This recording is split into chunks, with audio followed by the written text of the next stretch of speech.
On this week's episode, we discuss the optimal hemoglobin A1C levels and the perfect breakfast for diabetics.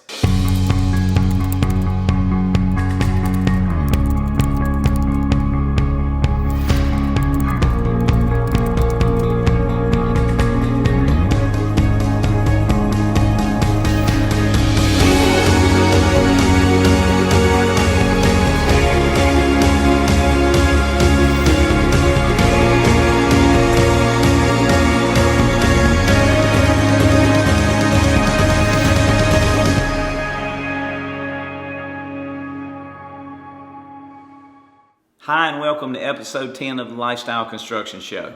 Thanks so much for all the feedback we've had from our diabetes series so far. I'm Billy Weiss, and I'm known as the Drug-Free Pharmacist.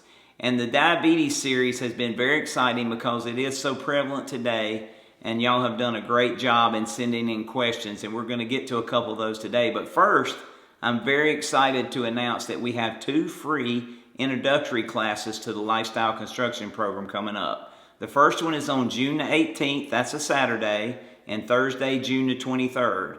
You can click the links above or below to reserve your spot. Please reserve your spot because seating is limited. All the details will be on the links.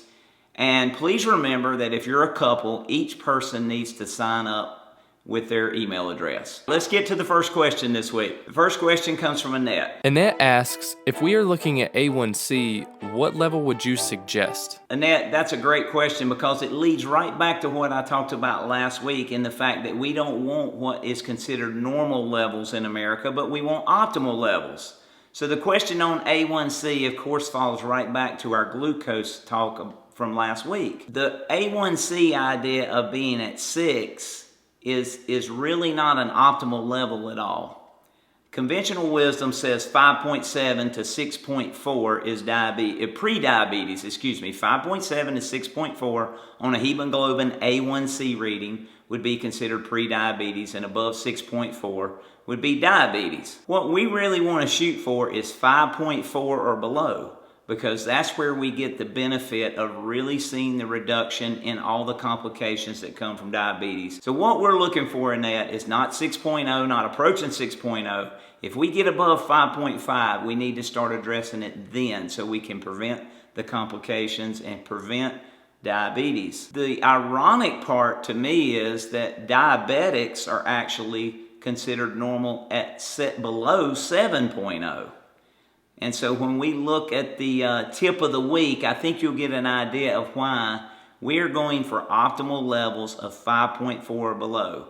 If we have somebody who's already at a 6.0 or approaching 6.0, we need to take natural action now. We need to take lifestyle steps now to prevent further increase in that A1C levels. Liz asks, what's the best breakfast for a diabetic? Thanks for the question, Liz. What we typically see in diabetics is that they are eating too many carbs typically in the morning.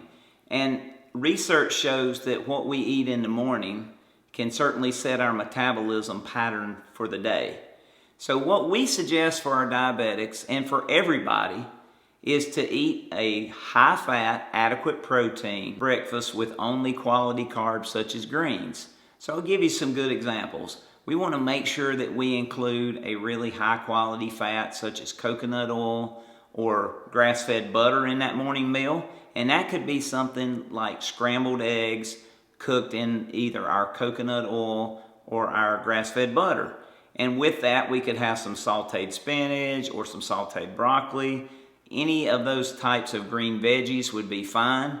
And that would give us a really good high-quality fat, high-quality protein breakfast that would then set the tone to control the blood sugar. So yes, he is probably feeling the effects of the high carbohydrate or higher carbohydrate breakfast, which creates his sugar to go up, even though he's taken the metformin from your question, and then the body reacts and tries to bring that sugar down. And so when the body sees the high blood sugar, the body will then create the insulin response, the blood sugar will drop, and they will often feel very tired and fatigued and like they need to eat more carbohydrates or sugars at that point. So it leads to kind of a pattern in their eating for the day. Whereas the high fat, the high protein breakfast would give him great energy, and it is really good, as we've talked about before, at turning on the brain and just making us feel great all day and setting that pattern of metabolism of a more stable blood sugar for the rest of the day. Thanks for the question. Week 10's tip of the week sticks with our diabetes theme, and I want to address again and emphasize why it's so important to have optimal levels and not normal levels or levels that are creeping up toward a certain disease like diabetes. So conventional wisdom would lead us to believe that diabetes is not reversible, type 2 diabetes is not reversible without drugs and insulin. And what we find is that type 2 diabetes used to be known when I went to pharmacy school as adult onset diabetes. Unfortunately today, we can't say that anymore because more and more children are being diagnosed with type 2 diabetes. The facts are that type 2 diabetes diagnosis in children has increased over 1,000% over the last decade. So think about that, over 1,000% increase in the last 10 years of children diagnosed with what used to be considered adult onset diabetes.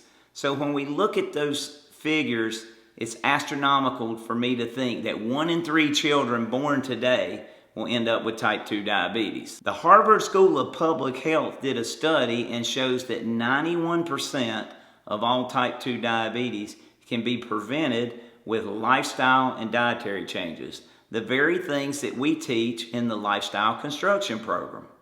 So even those that are already previously diagnosed with type 2 diabetes, there is help, and there is help that we have seen people come off as many as 16 prescription drugs and 5 insulin shots, working with their physician to make those adjustments in any discontinuation of drugs, and to have better sugar levels and A1C levels and cholesterol and triglyceride levels than they ever had on the drugs.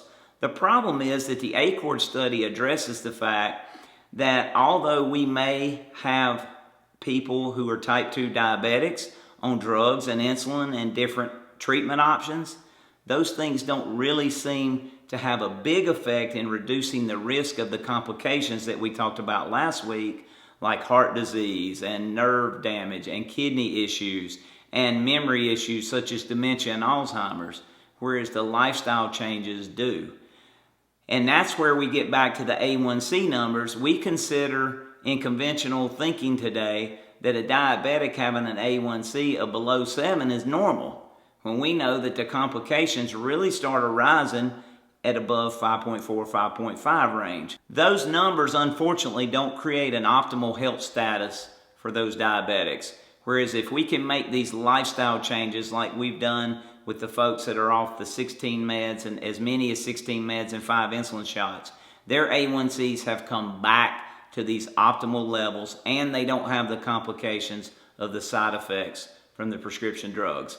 But always remember to only adjust your dosages working with your physician. Thanks for watching week 10 of the Lifestyle Construction Show. Please remember to sign up for the free intro classes where you can learn so much more about this life-changing information through this program. Please remember to subscribe on YouTube, like us on Facebook, and please share these videos with people who you know can benefit from it. Don't forget to send in your questions this week so we can answer them next week. Thanks.